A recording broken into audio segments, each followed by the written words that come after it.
20 silver for a young girl, 10 if she was scarred. That's not legend, it's a receipt carved in stone.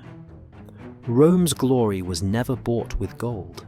It was bought with bodies, with silence, with humiliation that could not be spoken. So the question is simple and brutal. Who truly paid for the empire's magnificence? The chronicles hesitate, but archaeology and imperial ledgers whisper. If you value the historical record, subscribe, because when the ledgers close, bones still speak. Now picture yourself a noblewoman in the 3rd century. Your family commands estates, your father sits in the Senate, your husband may hold a general's baton. You believe yourself untouchable. Then, a messenger arrives at your villa. The wax seal bears the mark of Empress Julia Soaemias. It is not a request. It is an imperial command. You are summoned to a symposium of feminine virtue. You expect philosophy.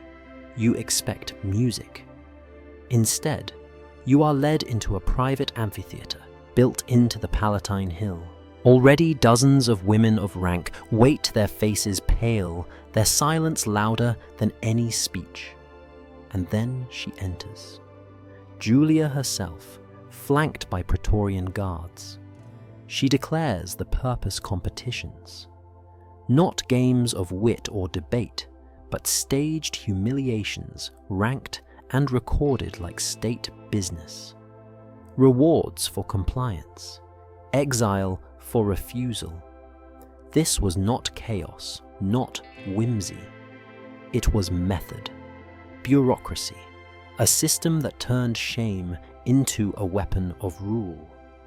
That is where our story begins.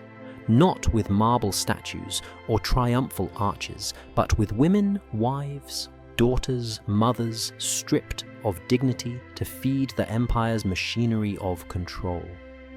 And the question that will guide us is the one Rome itself never answered. Was this brutality purification, or was it the empire teaching obedience through pain? When the first competitions began, Rome's noble families still clung to the illusion that what they were witnessing was an eccentric diversion, a strange indulgence of an empress too eager to entertain her court. But illusions die quickly under torchlight. The Palatine Amphitheatre was not a salon, not a banquet hall. It was a stage of forced humiliation where daughters of senators and wives of generals became unwilling performers in spectacles meticulously crafted to degrade. Our knowledge does not come from rumor. Cassius Dio himself, a senator, recorded the events with a tone of disgust. Herodian, another contemporary historian, confirmed that the gatherings were no whispered scandal, but public enough to carry the force of imperial will.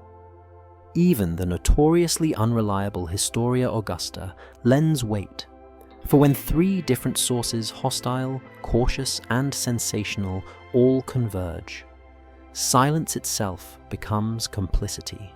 The written record is then reinforced by stone excavations on the Palatine Hill, have uncovered subterranean chambers, seating carved not for philosophers but for voyeurs.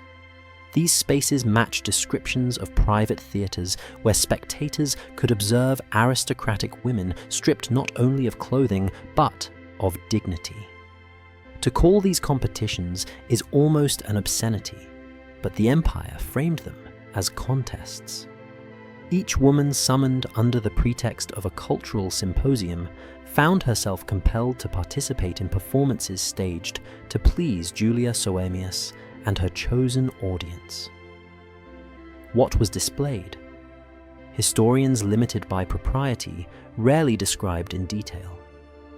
Dio alludes to depravities unfit for record. Herodian notes that women of rank were compelled to acts shameful to even speak of. If such men hardened by the everyday violence of Rome blanched at description, we may imagine the abyss they refused to name. And yet the horror was not in chaos. It was in choreography. These were not drunken revels. They were staged, timed, and observed. Spectators, Praetorian guards, rival officials, even foreign envoys watched as the Empress converted Rome's elite women into instruments of her power. This was humiliation, elevated into policy pleasure, transmuted into political weaponry. Consider the psychological blow. Roman aristocracy prided itself on dignity, on the symbolic purity of its matrons. The matron was the vessel of family honor, the guardian of lineage. To force these women into public degradation was to unmake entire households at once. A single act of humiliation shattered the social contract that bound Senate and Emperor. Julia did not merely embarrass individuals, she destabilized the aristocracy itself, turning the proudest families into objects of whispered pity and silent scorn. Here is the central paradox. Rome called itself the pinnacle of law and order, yet here the law itself was complicit. Imperial summons carried the force of legality. Attendance was not optional. To refuse was treason. Thus, the line between entertainment and justice collapsed. What unfolded in the amphitheater was not presented as crime, but as ritual. Women were not victims. They were participants in a civic duty designed so it was claimed to test their devotion unto Rome's imperial family. Archaeology sharpens the picture. Beneath the Palatine, recent surveys reveal corridors linking chambers to elevated seating boxes arranged so that spectators looked down into performance spaces. The architecture speaks of intentional design, controlled entrances, observation slits, niches for record keepers. These were not accidental spaces. They were theaters of control, carved into the living rock of empire. Why would Julia orchestrate such spectacles? On the surface, it appears as sheer decadence, but to dismiss it as excess is to miss the deeper function. By dragging Rome's noblewomen into these contests, Julia inverted the social hierarchy. No family, however powerful, could shield its daughters. Each woman humiliated was a message to her household. Loyalty is not enough. Obedience must be performed in flesh. Rome's aristocracy was made complicit in its own degradation, forced to watch their honor become a public ledger entry in the empire's account book of control. The spectacle then was not entertainment alone. It was governance disguised as ritual. Each applause, each silence, each record written down by imperial scribes transformed the amphitheater into a bureaucratic machine. Depravity became policy. Humiliation became infrastructure. And this is where we must pause. For the true horror lies not only in what was done, but in how it was managed. The next stage of our story will reveal that these spectacles were not isolated acts of cruelty, but the beginning of a system. Julia Soaemias was not indulging whimsy. She was building machinery, schedules, records, and rankings, the cold bureaucracy of shame. The question remains, if humiliation itself could be systematized, what hope did Rome's nobility have of resisting? What shocked Rome's noble families most was not simply the degradation itself, but the orderliness with which it was conducted. For all its lurid horror, the so-called competitions bore the mark not of drunken excess, but of administration. Behind every torchlit chamber stood a table, a scroll, and a scribe. Behind every humiliation, a record. Contemporary sources hint at this bureaucratic frame. Dio remarks that records were maintained of each performance, and Herodian describes how those who pleased the empress received rewards, those who resisted endured punishments. This was not rumor, but documentation. The empire's moral corruption etched in ink, not whispered in shadows. The structure was chilling. Each gathering began with formal announcements. Participants were listed their names, read aloud by an attendant. Their order was determined not by chance, but by decree. Performances were observed, scored, and ranked. Imperial scribes noted details: who hesitated, who complied, who exceeded expectations. These documents were preserved like military rolls, as if shame itself were a campaign fought under Julia's banner. And there were prizes. Families who submitted willingly found their fortunes elevated. Senators who complied saw their proposals fast-tracked. Their sons favored with commissions, their estates relieved of certain taxes. Gold was granted honors bestowed, favors recorded. Participation bought temporary security. Compliance was profitable until it was no longer enough. The punishments were just as systematic. Those who resisted lost offices had their estates seized or were publicly humiliated further. Families who faltered in loyalty found their trade routes blocked. Their sons' military careers abruptly ended. And for some, resistance brought exile. Disobedience was not framed as personal refusal. It was treason against the imperial family. Death too was a penalty, though it rarely needed to be carried out directly. Ruin, isolation, and calculated disappearance were more effective than blood. To call this chaos is to misunderstand its very essence. Julia was not indulging impulse. She was codifying a new form of governance, one where obedience was not a matter of laws passed in the Senate, but of women's bodies bent beneath the gaze of imperial power. Each ranking sheet, each record of favor and punishment, became part of a ledger of control. The spectacle was not entertainment. It was the raw data of domination. Imagine the effect on Rome's aristocracy.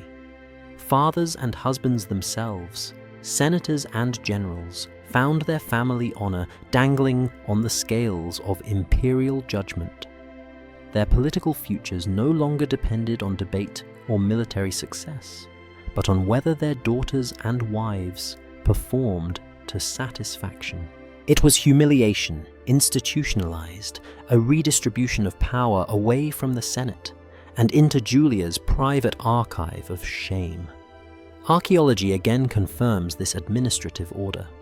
Inscriptions found near the Palatine complex suggest lists of names, possibly rosters of attendees.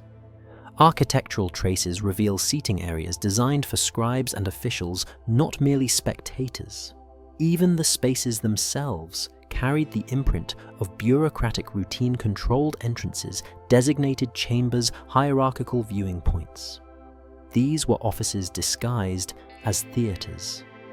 And yet the most devastating element was not the physical staging, but the psychological structure. By reducing women of rank to ranked contestants, Julia inverted the entire Roman hierarchy. Those who had been untouchable became catalogued. Nobility was not erased in one night. It was degraded performance by performance, ledger by ledger. In this slow corrosion lay the true genius of Julia's system.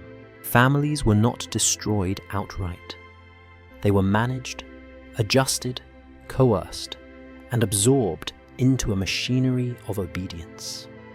This was the beginning of something larger: humiliation as governance, where earlier emperors used executions and public games to terrify Julia, weaponized intimacy and shame. She turned private dignity into public record, private resistance into political crime.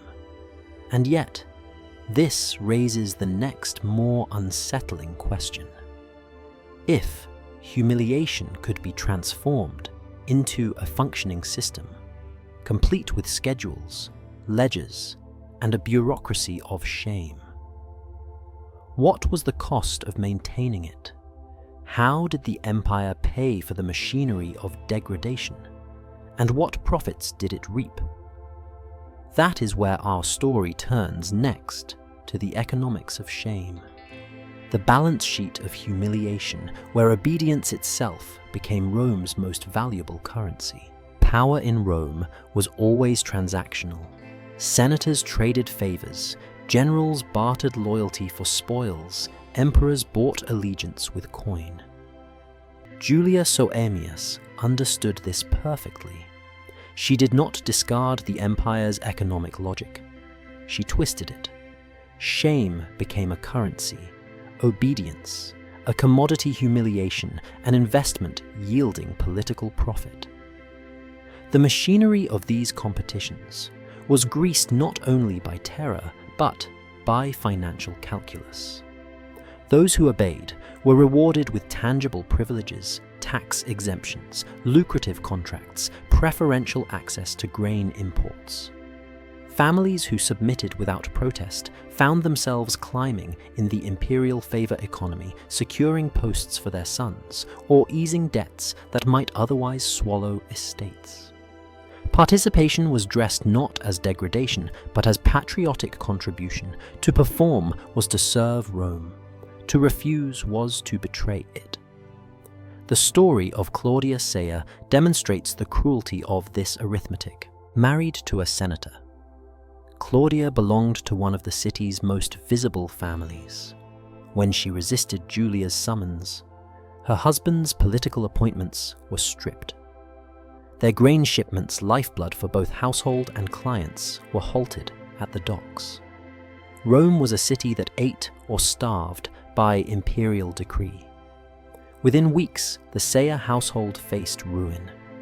Economic collapse forced compliance where dignity had tried to hold. Claudia eventually appeared in the amphitheatre, not because she wished to, but because her family could no longer afford defiance. In the empire's ledger, her humiliation was simply another entry in the cost of survival. This was the brilliance and the horror of Julia's system.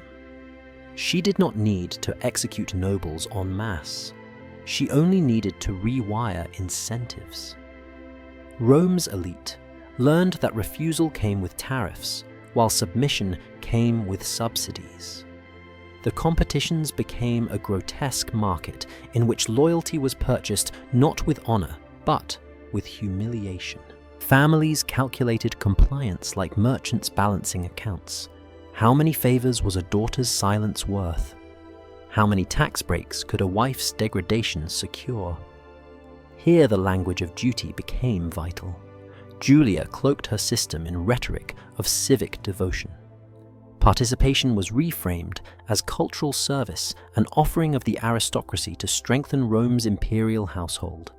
Just as senators financed games for the public women of rank were expected to contribute their performances for the stability of the court.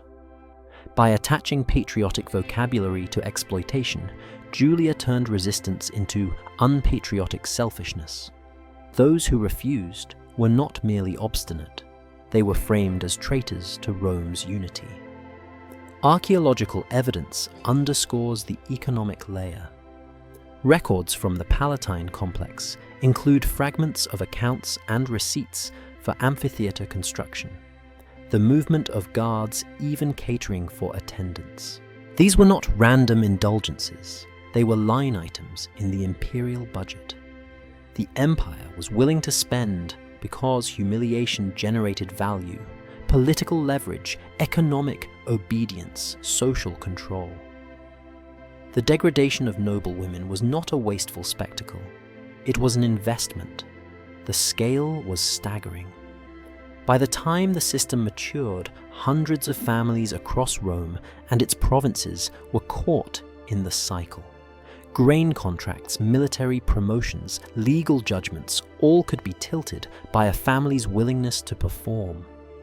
In a society where status meant survival, no household could afford to ignore the arithmetic. And so the ledger grew, column by column, transaction by transaction. Shame was not just endured, it was tabulated, measured, priced. This transformation marked a turning point in Roman cruelty. In earlier times, punishment served as spectacle to terrify the masses. Under Julia, humiliation became a tool of economic management, a policy that redistributed wealth and influence according to obedience. Violence had always been Rome's theatre. Now it was also its marketplace. But numbers cannot fully mask the human toll. Behind every column of figures was a life bent, a family broken, a lineage compromised. The empire may have written these as transactions, but the victims wrote them in their bodies. The profits accrued to Julia's regime. The costs were borne by those who could not escape her summons. And so the question deepens. If humiliation itself could be priced, bought, and sold, what prevented Julia from turning these records into something even more dangerous? What if the ledgers of compliance became not just economic accounts, but instruments of surveillance tools for blackmail, binding the nobility more tightly than chains? That is where we turn next to the secret records, the hidden archives where Rome's shame was converted into a weapon of memory. Humiliation alone could not sustain Julia Soaemias' system. Spectacle, no matter how shocking, fades with repetition. What gave her regime endurance was not the performances themselves, but the records. The cold, meticulous documentation of shame. Every act was observed, noted, catalogued. Every hesitation, every compromise, every degradation became a line in a ledger. If the amphitheatre was the theatre of humiliation, the archive was its afterlife. Cassius Dio hints at this sinister bureaucracy when he describes how observers kept notes of the women's conduct. Herodian echoes the claim, noting that details were transcribed for the empress' later use. These were not simple chronicles of entertainment. They were dossiers built family by family, woman by woman, until Julia possessed an archive of Rome's aristocracy unlike any before it. What began as performance became surveillance. What began as shame became political capital. The function of these records was twofold. First, they preserved humiliation. A family could not escape by pretending an incident never occurred. The written account endured, ready to be summoned at any moment. Silence was impossible when parchment remembered. Second, the records inverted power. The empress could summon a senator and remind him of his daughter's performance. She could hint that resistance might prompt the disclosure of his wife's actions. Information was the chain that bound, more effective than shackles, more permanent than exile. One particular technique illustrates the system's sophistication. Secret observers were embedded among attendants and guards. Their task was not only to record what was done, but how it was done, who complied willingly, who resisted, who trembled, who seemed eager. Participation was not binary. It was a spectrum, and Julia exploited every shade. A woman's reluctance could be weaponized against her husband. A hint of eagerness could be twisted into leverage. The more complex the performance, the richer the dossier. This archive transformed victims into enforcers. Once a family's shame was recorded, they became vulnerable. To protect themselves, many cooperated with Julia's machinery, supplying information on rivals, ensuring others complied, even policing their own kin. In this way, the system became self-perpetuating. The oppressed reinforced their own oppression, not out of loyalty, but out of fear. It was the logic of blackmail. Once compromised survival required complicity. The political implications were staggering. In traditional Rome, patronage-bound society clients owed favors to patrons and patrons to their superiors. Julia replaced this open chain of reciprocity with a hidden chain of compromise. Her blackmail archive became the new patron. Senators no longer rose by virtue or service, but by the secrets they could not afford to have revealed. The imperial court ceased to be a place of honor and became a vault of humiliation guarded by silence. We should not mistake this for mere gossip. These records carried the force of political instruments. Imagine a senator preparing to oppose an imperial policy. Julia needed no assassination. She needed only to hint at the contents of her archive. Resistance evaporated. Potential enemies became pliant allies. The Praetorian Guard might enforce her will with swords, but the real weapon was ink. Rome had birthed not just a spectacle of shame, but a surveillance state in embryo. Modern analogies sharpen the picture. Surveillance today is spoken of in terms of files, databases, digital monitoring. Julia's Rome relied on parchment and memory, yet the principle was identical. Power lies not in watching alone, but in recording, indexing and weaponizing the observation. Once shame was data, it could be transmitted, exchanged, and deployed strategically. What Rome's nobility endured was not only humiliation, but the terror of permanent memory. And here lies the deeper psychology. The women forced to perform may have endured the spectacle for an hour, but the knowledge that it was written down, preserved, and stored gave the act a second life. Each participant carried the weight of her own dossier. Each household lived under the shadow of disclosure. Humiliation ceased to be an event. It became a condition, an atmosphere that suffused every interaction, every political decision. This was Julia's genius. She understood that memory can be more terrifying than violence. Executions end lives. Records haunt generations. The archive did not simply control the present, it colonized the future. Children grew up in households where mothers carried unspoken scars, where fathers made choices with eyes fixed on unseen parchments. Fear of revelation shaped Rome as surely as any legion. But this raises the next question. How far could such a system extend? Could humiliation archived in Rome's Palatine vaults remain confined to the capital? Or would its logic spread outward, seeping into the empire's provinces, infecting Alexandria? Antioch, Carthage. Could an entire empire be bound not by law or sword, but by memory, weaponized into blackmail? That is where we turn next to expansion. How Julia's machinery of shame grew beyond Rome's heart, normalizing exploitation across the empire's provinces. Rome was never just a city, it was an empire. What began in the Palatine amphitheaters could not remain confined to marble courtyards in the capital. Julia Soaemias understood that control to be effective must be systemic. And so, like Rome's legions, the machinery of humiliation marched outward, carried by decrees, emissaries, and compliant governors. By the year 220, the pattern had already begun. Contemporary accounts and later chronicles attest that cultural symposiums were staged in Alexandria, Antioch, and Carthage. These were not spontaneous imitations, but deliberate extensions sanctioned by imperial representatives. Local elites received instructions, and provincial amphitheaters were repurposed into sites of ritual degradation. What Rome's nobility had endured was now exported as a political technology.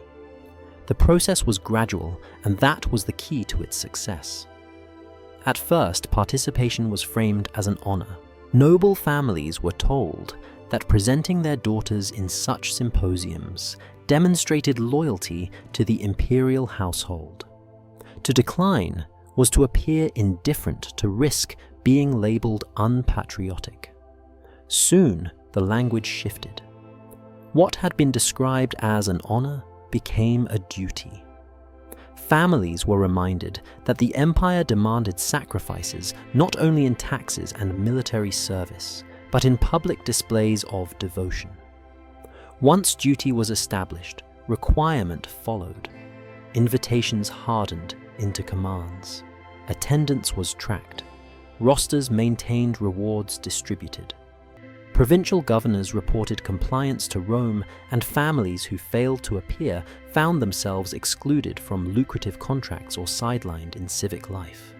What had begun as spectacle became expectation, and expectation became necessity. By the time the system matured, participation was as routine as paying taxes or swearing oaths of office. The effect on provincial elites was profound. In Alexandria, sources describe entire districts of aristocratic housing reshaped by the constant pressure of summons. Antioch's local historians record new tensions within noble families, where refusal was not an act of honor, but a sentence of ruin. In Carthage, graffiti etched into amphitheater walls mockingly referred to symposium participants as brides of the empire, a cruel reminder that reputation itself had become enslaved. An entire generation grew up under this shadow. Young women raised in noble households learned from an early age that their future status did not rest on virtue lineage or even marriage alliances, but on their willingness to perform obedience when called. Mothers, once guardians of family dignity, were forced to prepare their daughters for humiliation. Letters from later centuries, echoing memories of these times, speak of whispered lessons: how to endure, how to minimize shame, how to survive the gaze of imperial observers. The private act of maternal guidance, once centered on virtue, modesty, piety, was corrupted into instruction for submission. This generational shift cannot be overstated. Rome's aristocracy had once defined itself by its matronae women, whose chastity and dignity were symbols of family honor. Julia inverted this. The matron was no longer an emblem of purity. She was a pawn in the empire's theater of control.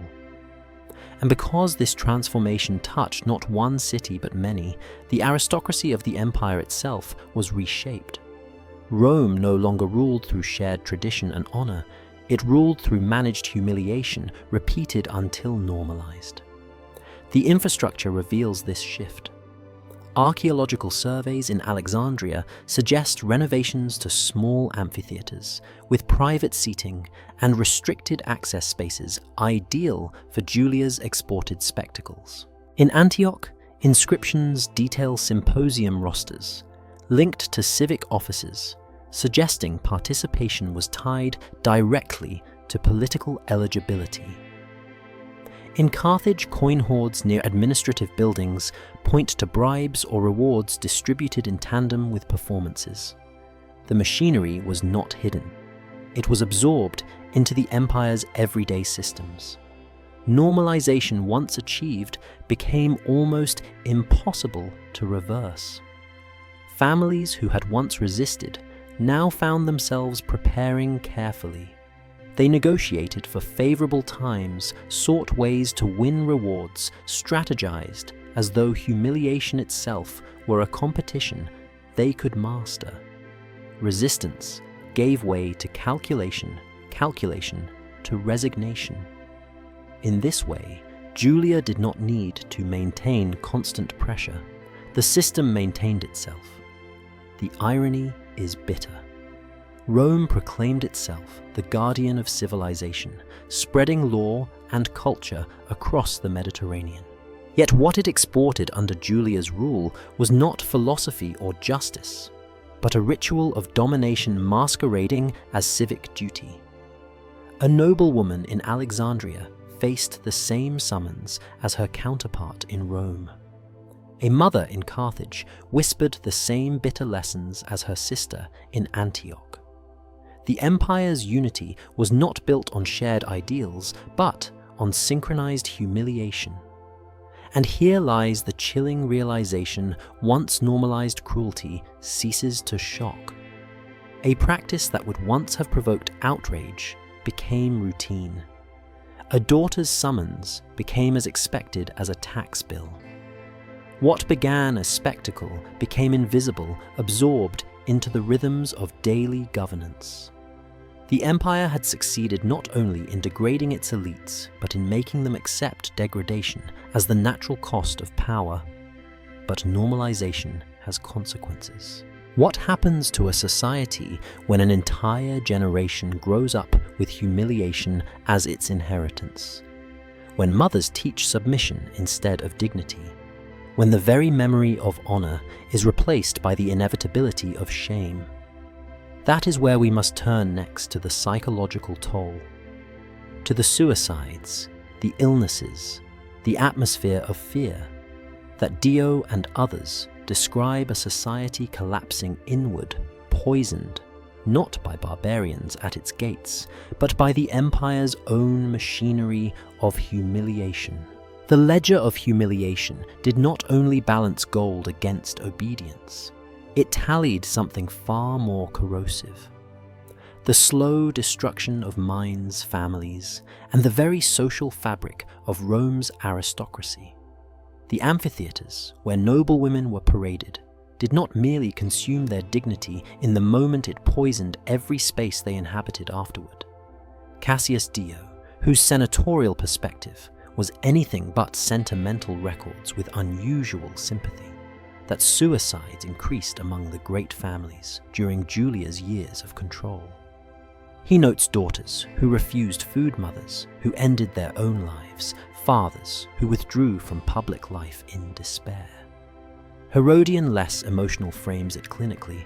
An atmosphere of illness and fear spread in the court. When two historians so different converge, we glimpse a truth too wide to ignore. The system Julia built did not merely degrade it, devastate it. Consider the mechanisms. First, isolation. Families touched by the summons found themselves shunned by their peers. Even those who complied could not escape whispers.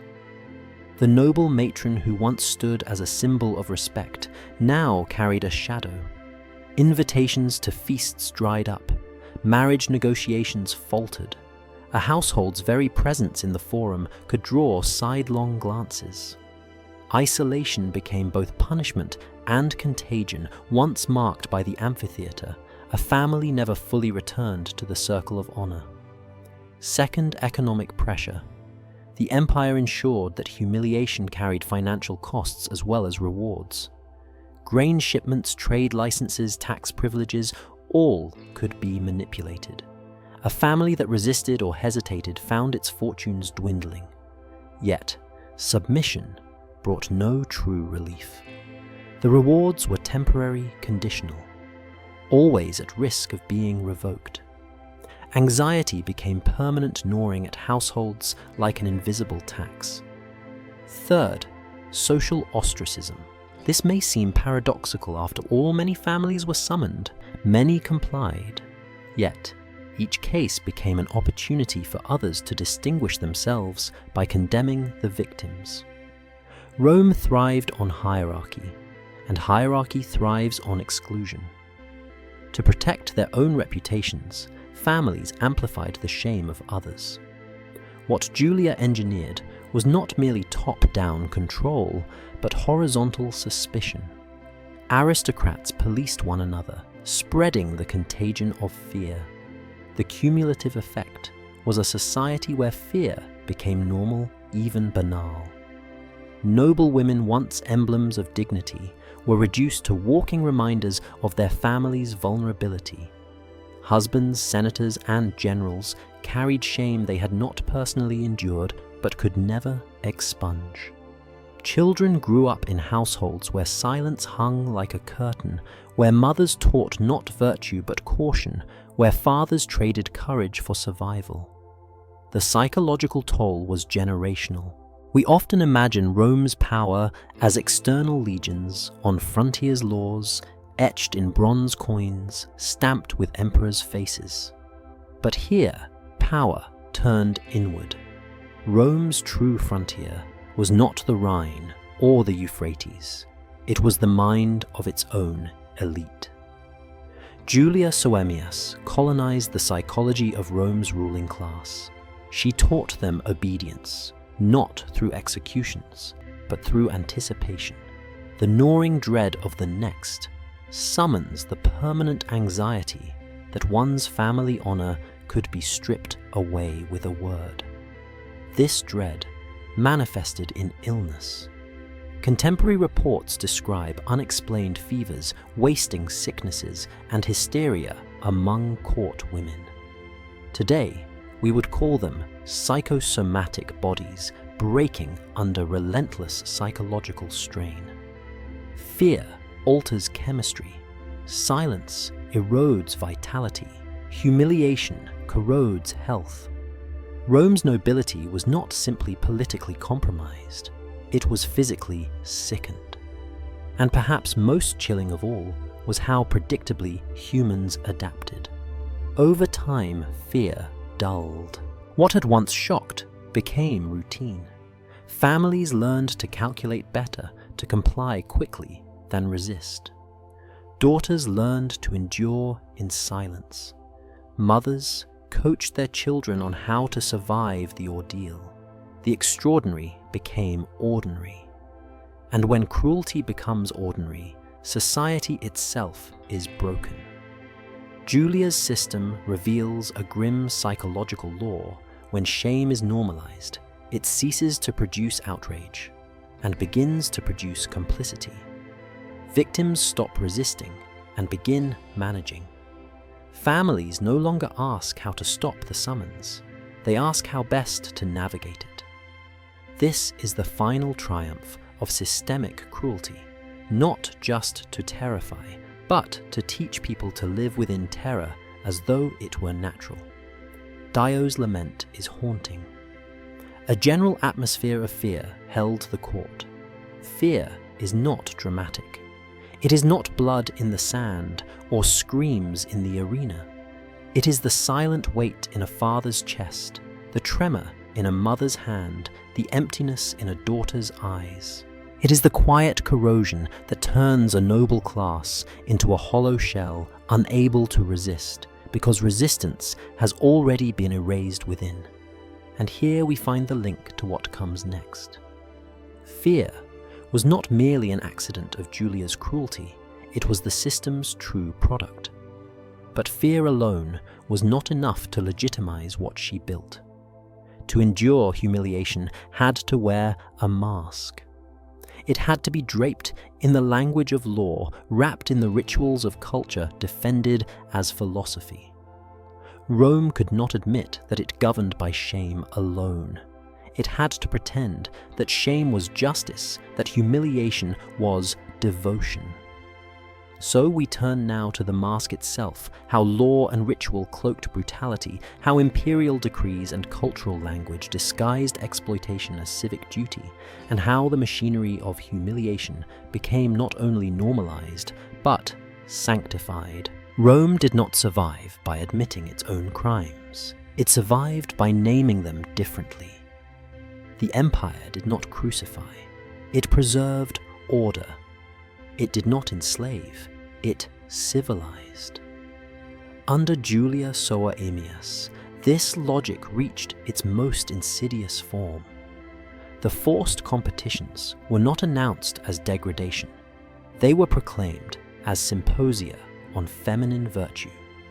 Civic rituals meant to display loyalty to the imperial household. What was humiliation became philosophy. What was exploitation became law. The imperial summons carried the language of legality. A wax seal bearing the empress's mark, gave each command the weight of Roman jurisprudence.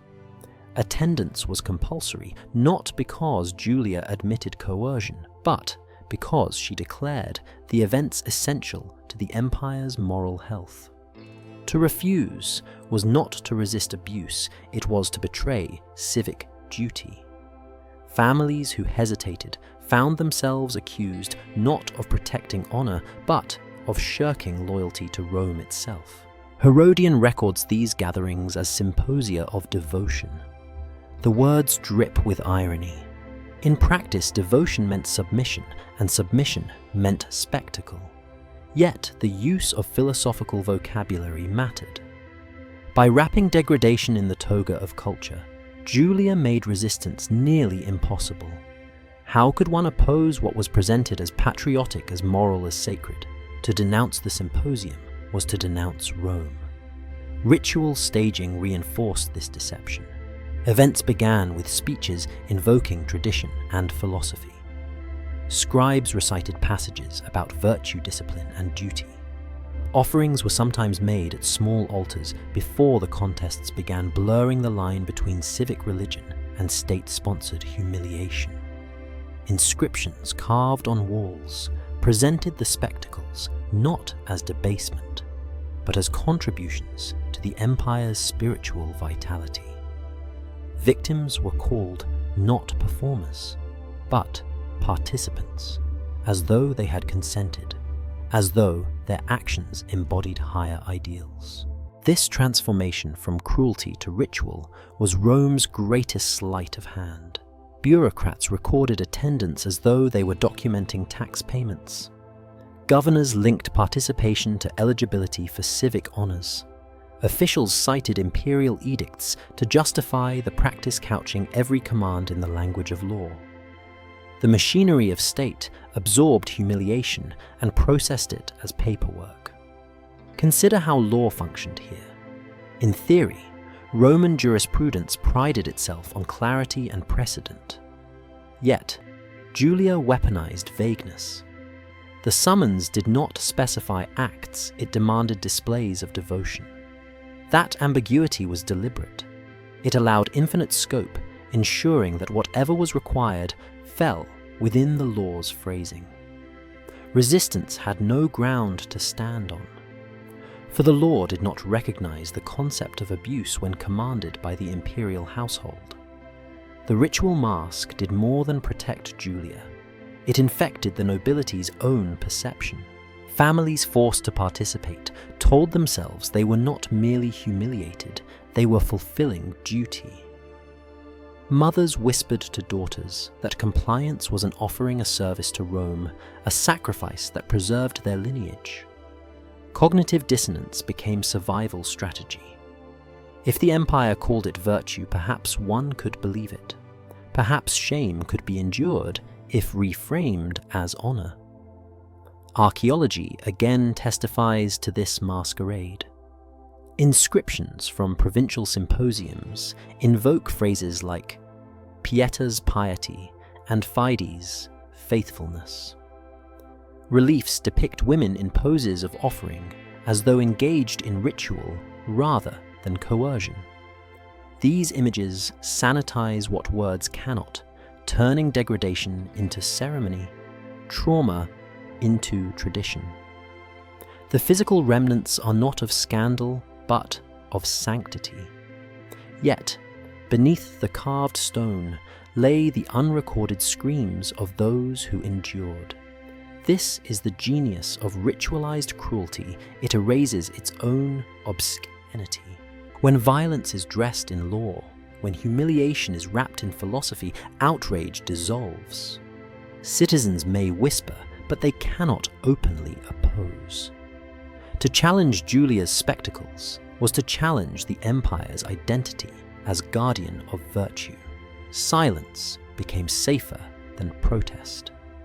And thus, humiliation passed from extraordinary scandal into normalized practice, sanctioned by law, sanctified by ritual.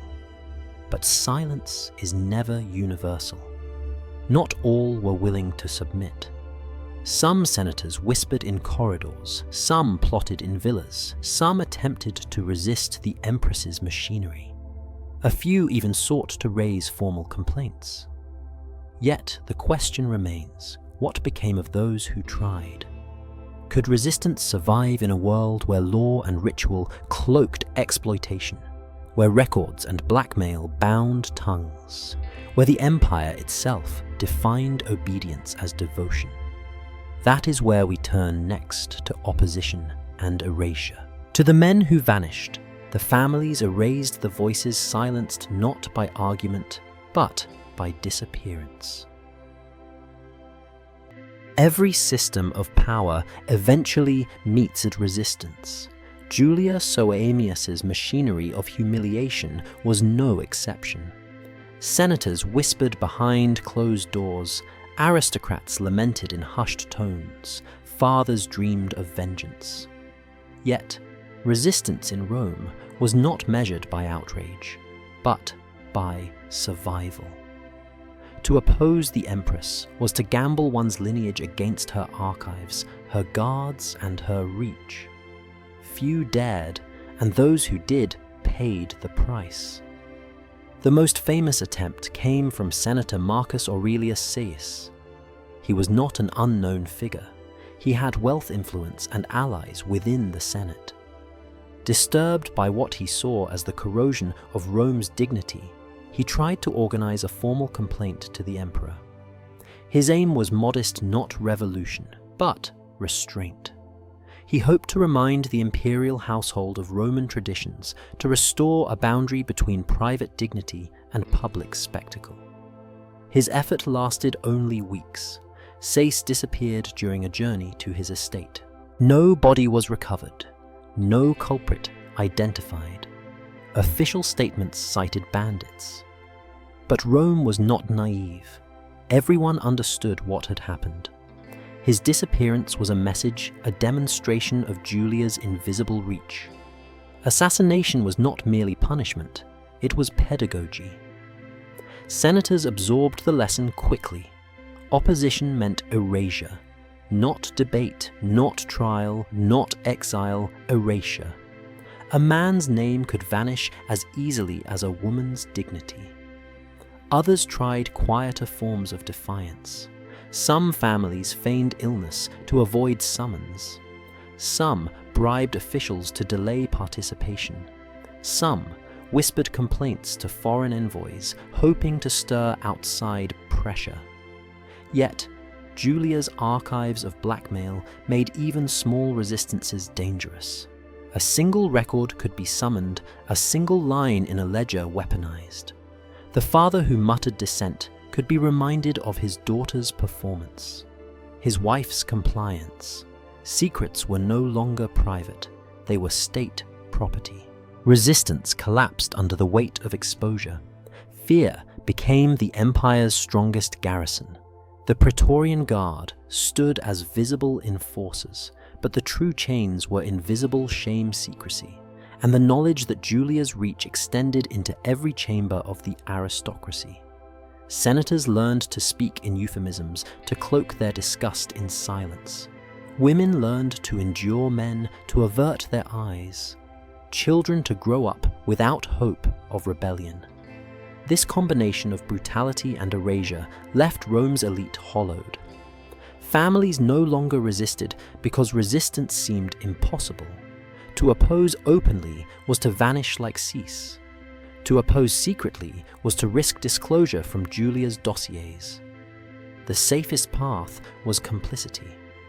And so the aristocracy became self-policing, silencing one another, convincing themselves that survival was loyalty.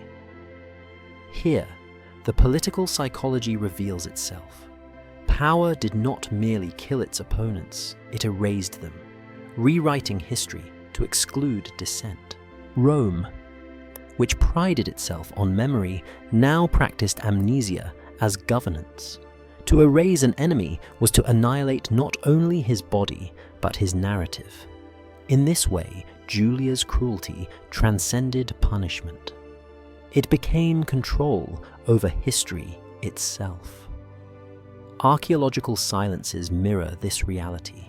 Inscriptions of certain families end abruptly in this period. Estates once prominent fade from records. Coins that bore names of allied senators vanish from circulation. It is not coincidence, it is policy.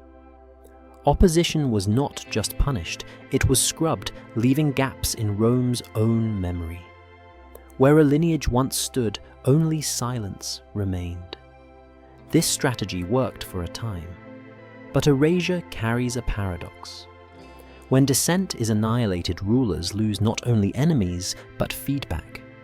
Fear silences criticism, but it also blinds power. Julia's system appeared total, but its very effectiveness hid fractures. Outwardly, obedience reigned. Inwardly, resentment simmered. Families too frightened to speak, nevertheless carried hatred. Provinces too bound to resist, nevertheless seethed. An empire built on humiliation was stable only until the pressure broke its shell.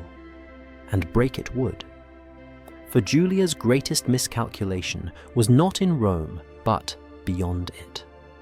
She believed her machinery of shame could be extended indefinitely, even into the realm of foreign diplomacy. But allies are not subjects, and kings are not senators. When Julia tried to export her system to the daughters of allied monarchs, she crossed a line Rome could not afford to cross. The silence of Rome's aristocracy could be enforced. The silence of Armenia, Parthia, Germania, these could not. What had been a system of internal control was about to become a foreign policy disaster. Opposition that had been erased within the city would erupt beyond its borders, threatening not only Julia's system, but the empire itself. And so, as Act 2 closes, we see the trap fully laid. Rome's nobility bound in chains of fear, their voices erased, their resistance dissolved. But Act 3 begins with Julia's overreach, when the machinery of humiliation turns outward, destabilizing alliances and leading to her downfall. For nearly 3 years, Julia Soaemias ruled the aristocracy through humiliation, her machinery of shame running smoothly within Rome and its provinces. Fear was her fortress memory, her weapon bureaucracy, her army. But no fortress is impregnable if its walls extend too far. Her fatal miscalculation was to believe that what worked on Rome's senators could be imposed on foreign kings. By 202 CE, Julia sought to expand her system beyond the empire's borders.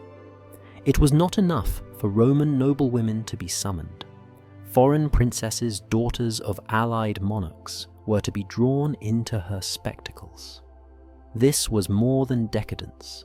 It was diplomacy, weaponized into degradation. If Roman families could be controlled through humiliation, why not Armenia, Parthia, Germania?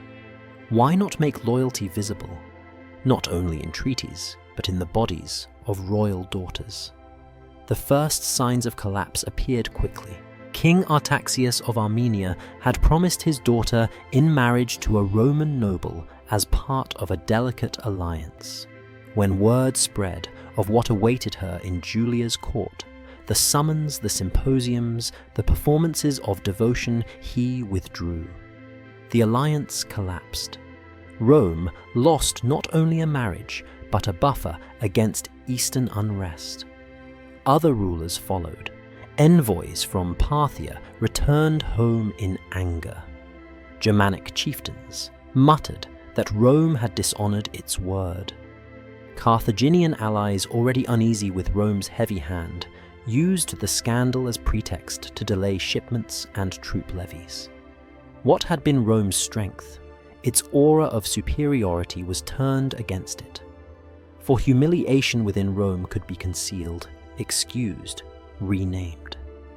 But humiliation imposed on foreign dynasties was international insult. And insult has consequences, armies, cannot repair. Here the machinery of Julia's system met its limit. Rome's senators could be silenced with dossiers. Rome's nobles could be blackmailed with records. But foreign kings owed her no loyalty and their daughters no submission. They would not endure what Rome's aristocracy had endured.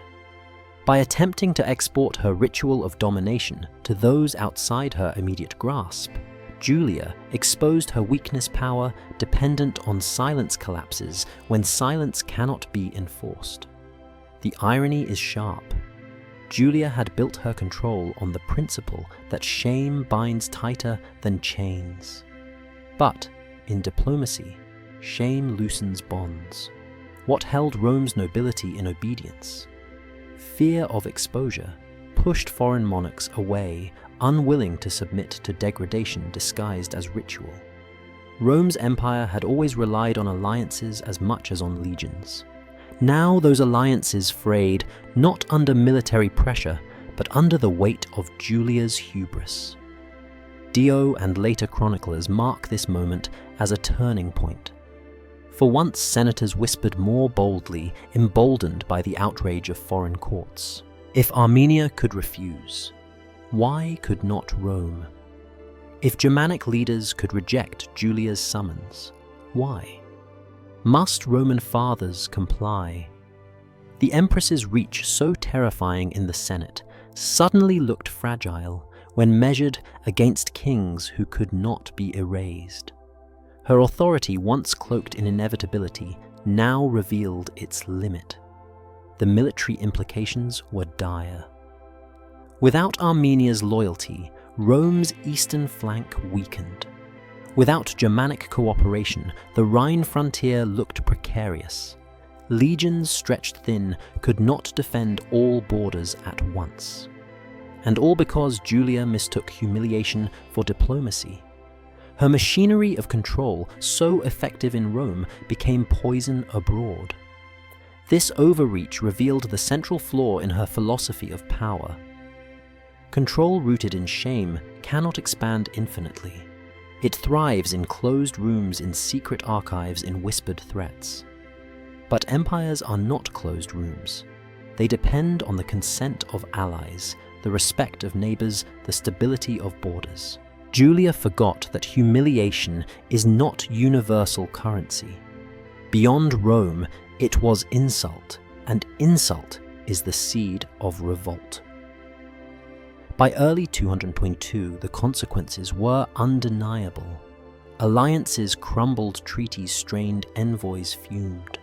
Rome's military was destabilized, not by foreign invasion, but by internal arrogance exported outward, and within the city, the Senate smelled blood. For the first time, Julia's system of silence cracked. Senators who had endured her yoke now whispered of her weakness, her vulnerability.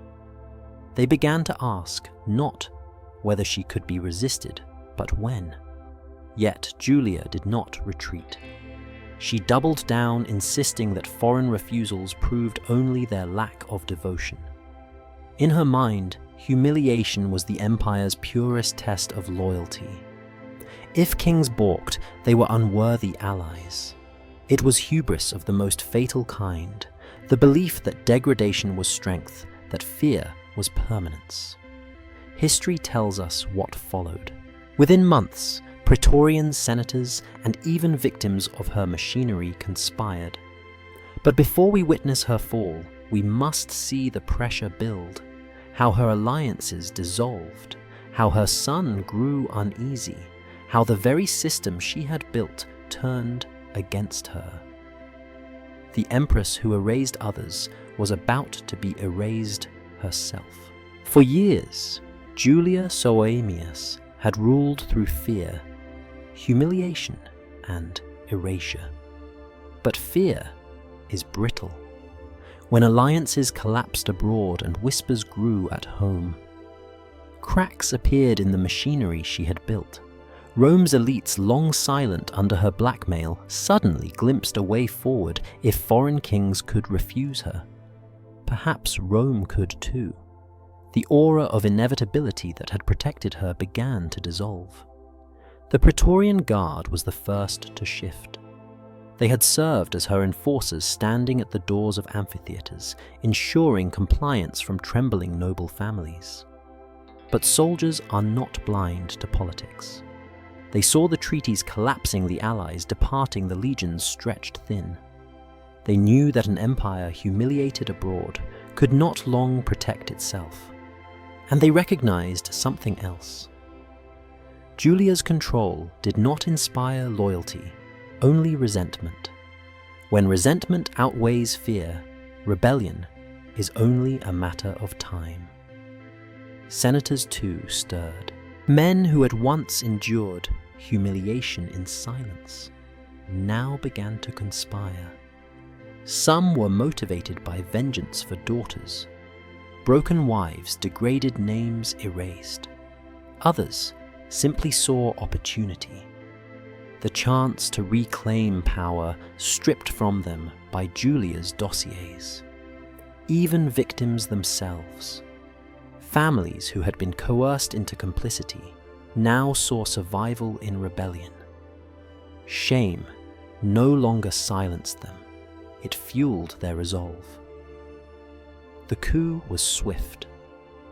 In March of 222 CE, Praetorians, senators, and conspirators moved together.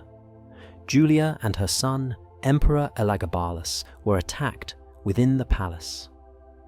Accounts vary in detail, but all agree on the violence. Elagabalus was still a teenager, dragged from his chambers, pleading with guards who had once sworn loyalty. Julia fought, but fear that had once protected her now turned against her. No one wished to defend the empress who had humiliated the nobility and poisoned alliances. Their bodies were butchered. Julia's corpse was dragged through the streets, stripped of dignity as she had stripped others. Elagabalus's body suffered the same fate. Some chronicles say they were mutilated, others that they were discarded into the Tiber. The exact detail is less important than the symbolism. Those who had built their rule on spectacle died as spectacle, paraded before the people as objects of scorn. The humiliation they inflicted returned upon them tenfold. Yet their fall was not simple justice. It was not restoration. For though Julia and her son perished, the scars they left upon Rome remained. Families did not forget the records of shame, even if the archives were destroyed. Mothers did not forget the lessons of submission taught to daughters. Senators did not forget their own complicity, their own silence. The machinery of control had been dismantled violently, but its memory lingered. And so, Rome stumbled forward, shaken, but not cured. The aristocracy bore wounds that no coup could erase. Trust among noble families had been corroded by years of blackmail. Generations carried the weight of humiliation that no political change could undo. The empire itself remained unstable, weakened by lost alliances and internal fracture. Julia was gone, but her system had proven that cruelty could be institutionalized, and once institutionalized, it could be repeated. Here lies the paradox. Julia's fall seemed like liberation, but in truth, it was revelation. Rome had learned that power could govern not through law or honor, but through shame, records, and fear. Even those who killed her could not affirm the method. They had lived inside it, enforced it, survived by it. The coup did not cleanse Rome. It confirmed how deeply control could infiltrate. And so, as Julia's corpse lay discarded, Rome itself faced a darker question. Was this merely the end of one empress, or the birth of a legacy? If shame could destroy alliances, corrode families, and topple rulers? Could it also survive beyond its creator? Could cruelty, disguised as ritual bureaucracy, wielded as weapon, continue long after Julia's name was erased? That question propels us to the final part of this story, the legacy of control. For Rome's brutality was never about purification. It was always about power. And the echoes of Julia's machinery still resound not only in Rome's later history, but in patterns we recognize even today. The bodies of Julia Soaemias and her son Elagabalus floated away in disgrace, but the system they built did not vanish with them. Cruelty leaves residue. Humiliation institutionalized cannot be erased by daggers or rivers. Rome staggered on, carrying scars invisible but enduring. The question that has haunted us since the beginning was: Rome's brutality, purification, or control now stands answered. It was never about purifying morality. It was always about controlling obedience. The evidence is stark. Julia cloaked degradation in the language of virtue. She codified humiliation into schedules, rosters, rewards, and punishments. She transformed shame into data archives, into weapons. This was not chaos, not the excess of one empress, but the logical extension of Rome's governing psychology power as domination memory, as enforcement cruelty, as policy. Julia did not invent Rome's brutality. She refined it. She turned the spectacle inward, from bodies on crosses, to families in ledgers, from public executions, to private archives of shame. Rome's nobility never recovered. The generation that grew up under her summons passed their scars forward. Trust between families fractured. Mothers who once taught dignity had been forced to teach submission. Fathers who once prided themselves on honor had bartered it for survival. These patterns outlived Julia's corpse. Rome moved on, but the memory of humiliation endured. As a silent teacher, never resist too loudly, never trust too fully, never forget that dignity can be priced and sold. This is the legacy of control systems survive their architects. When law becomes mask ritual, becomes weapon, and bureaucracy becomes instrument of fear, cruelty no longer depends on individual cruelty. It reproduces itself. Rome would continue to wield law against memory ritual, against bodies, bureaucracy against souls. Julia's downfall did not end the pattern. It confirmed it, and we must recognize the echo in our own world. The tools Julia used: surveillance, blackmail, bureaucratic normalization are not relics of a decadent empire. They are instruments that persist wherever power seeks permanence. Today we speak of databases, digital monitoring, economic sanctions, reputational blackmail. The language has changed, but the psychology is the same. Victims made complicit fear, weaponized humiliation recorded and repurposed into loyalty. Julia's Rome is not gone. It is reenacted whenever institutions use secrecy ritual and law to disguise violence as duty. Philosophically, this legacy forces us to confront the relationship between memory and power. Julia understood that memory is more potent than execution. Death ends a life, but a record binds generations. To erase a man like Senator Sais was not only to kill him, but to remove his name from history, leaving a silence more permanent than any tomb. To record a woman's humiliation was not only to degrade her in the moment, but to shackle her family to that memory forever. Memory weaponized is power perfected, and yet memory also resists. Cassius Dio wrote down what he saw. Herodian preserved fragments. Archaeology uncovered the amphitheaters, the rosters, the structures of coercion. Bones unearthed inscriptions, deciphered whispers carried forward. They all speak against the silence imposed by power. Rome tried to erase victims by naming rituals instead of crimes, but history, when examined critically, gives them voice. The ledger closes, but bones still speak. So what is Rome's legacy here?